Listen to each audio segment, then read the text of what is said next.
nggak sih kalian lagi baca artikel, terus nemu kata PT, CV, dan firma? Terus kalian masih belum tahu bedanya apa?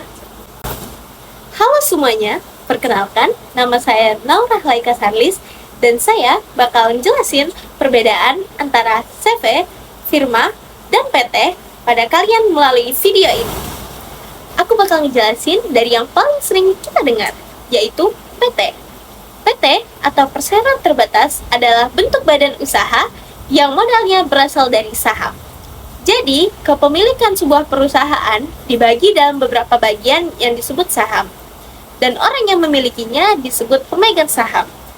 Hal yang menarik dari PT adalah tidak semua pemegang saham harus terlibat langsung dalam kegiatan operasional perusahaan. Ada yang hanya menanamkan modal, lalu juga ada pihak yang mengelola perusahaan sehari-hari seperti direksi. Dalam PT, tanggung jawab pemiliknya juga terbatas. Artinya, jika perusahaan sampai mengalami kerugian, para pemegang saham hanya menanggung sebesar modal yang mereka investasikan, tidak sampai ke harta pribadi.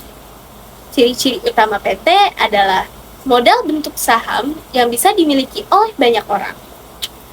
Tanggung jawab pemegang saham terbatas, dikelola oleh direksi dan diawasi oleh komisaris. Karena sistemnya yang lebih kompleks dan profesional, PT biasanya hanya digunakan oleh perusahaan berskala besar yang membutuhkan modal yang sangat besar dan struktur organisasi yang jelas. Contoh-contoh PT bisa kita lihat di kegiatan sehari-hari kita, seperti PT PLN, PT Pertamina. Dan PT ini tidak hanya ada di bagian listrik dan minyak, tetapi juga ada di bagian makanan, teknologi, maupun perbankan. Selanjutnya, aku bakal ngebahas tentang CV atau Kommanditer Vennootschap. CV adalah bentuk badan usaha yang didirikan oleh dua orang atau lebih, yang dimana di dalamnya terdapat pembagian peran yang sangat jelas antara pihak yang menjalankan usaha dan pihak yang hanya menanamkan modal. CV terdiri atas dua jenis sekutu, yaitu sekutu aktif atau sekutu komplementer dan sekutu pasif atau sekutu komanditer. Sekutu aktif adalah sekutu yang menjalankan kegiatan usaha sehari-hari, mulai dari mengelola operasional, mengambil keputusan, hingga bertanggung jawab terhadap jalannya bisnis. Sementara sekutu pasif adalah pihak yang menyetorkan modal tanpa ikut terlibat langsung dalam pengelolaan usaha. Hal yang penting dari CV adalah pembagian tanggung jawabnya. Sekutu aktif memiliki tanggung jawab penuh terhadap jalannya perusahaan, termasuk jika terjadi kerugian. Sedangkan sekutu pasif, tanggung jawabnya hanya terbatas sebesar modal yang mereka setorkan di awal. Ciri CV antara lain terdiri atas sekutu aktif dan sekutu pasif. Sekutu aktif menjalankan usaha secara langsung, sekutu pasif hanya memberikan modal. Tanggung jawab berbeda antara masing-masing sekutu. CV biasanya dipilih untuk usaha kecil sampai menengah yang membutuhkan tambahan modal, tetapi tidak semua pemilik modal ingin terlibat langsung dalam kegiatan operasional sehari-hari. Contohnya bisa kita temui pada usaha keluarga, usaha perdagangan, atau bisnis kecil yang baru mulai berkembang. Selanjutnya, aku bakal ngebahas tentang firma.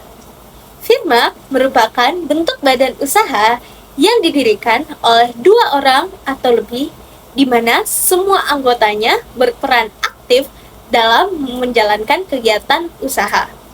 Berbeda dengan CV, dalam firma tidak ada pembagian antara sekutu aktif dan pasif, melainkan semua anggota sama-sama terlibat langsung dalam pengelolaan perusahaan, mulai dari pengambilan keputusan, operasional, hingga tanggung jawab terhadap jalannya usaha. Dalam firma, tanggung jawab juga bersifat tidak terbatas.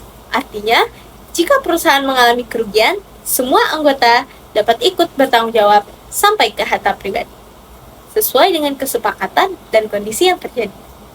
Ciri-ciri firma antara lain didirikan oleh dua orang atau lebih, semua anggota aktif dalam pengelolaan usaha, tidak ada sekutu pasif, tanggung jawab dapat bersifat tidak terbatas, keuntungan dan kerugian ditanggung oleh semua anggota. Firma biasanya dibentuk oleh orang-orang yang sudah saling percaya, seperti teman dekat atau keluarga, karena tingkat tanggung jawab dan resikonya cukup besar. Contoh firma yang bisa kita lihat pada usaha yang dikelola dalam bidang jasa atau perdagangan, di mana semua pemilik ikut terlibat langsung dalam menjalankan bisnisnya. Jadi, itu tadi pembahasan mengenai 3 bentuk badan usaha, yaitu PT, CV, dan firma. Meskipun ketiganya sama-sama bertujuan untuk menjalankan kegiatan usaha dan mencari keuntungan, masing-masing memiliki perbedaan dalam hal struktur, pembagian peran, dan tanggung jawab hukum. Dengan memahami perbedaan ini, kita jadi lebih mengerti bagaimana sebuah bisnis dijalankan secara legal, dan kenapa suatu usaha bisa memiliki bentuk badan usaha yang berbeda-beda. Sekian video dari saya, terima kasih sudah menonton. Bye-bye!